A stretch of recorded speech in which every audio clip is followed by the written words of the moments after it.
Kryeministri i Shqipërisë Edi Rama mori pjesë në mbledhjen e 4 ndërqeveritare në Strasburg, ku diskutoi mbi procesin e integrimit të Shqipërisë në Bashkimin Evropian dhe rëndësinë e rolit të Shqipërisë në këtë proces. BE-ja sot është më interesuar se asnjëherë për zgjerimin dhe shikon tek Shqipëria një aktor me besueshmëri të lartë, një aktor të respektuar dhe një protagonist të procesit të reformave në Ballkanin Perëndimor, pra së bashku me Malin e Zi, një antar i ri potencial i Bashkimit Evropian. Duke folur për procesin e integrimit, Rama e ka lidhur këtë me suksesin e reformës në drejtësi dhe veçanërisht me arritjet e institucioneve të drejtësisë, duke përmendur kreun e SPAK-ut Altin Dumani.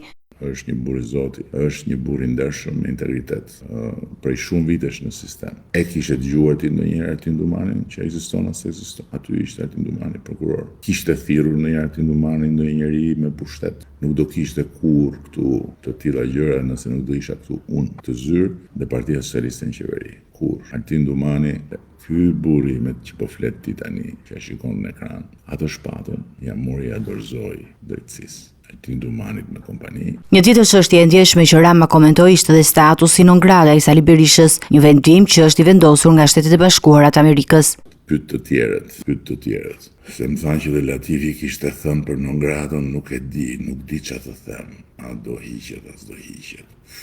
Unë personalisht non gratën e kam konsideruar gjithmonë një turp të madh kombëtar për gjithë Shqipërinë edhe për mua, sikur mos kishte ndodhur do kishte qenë 100 herë më mirë për mua, për të gjithë bashkë.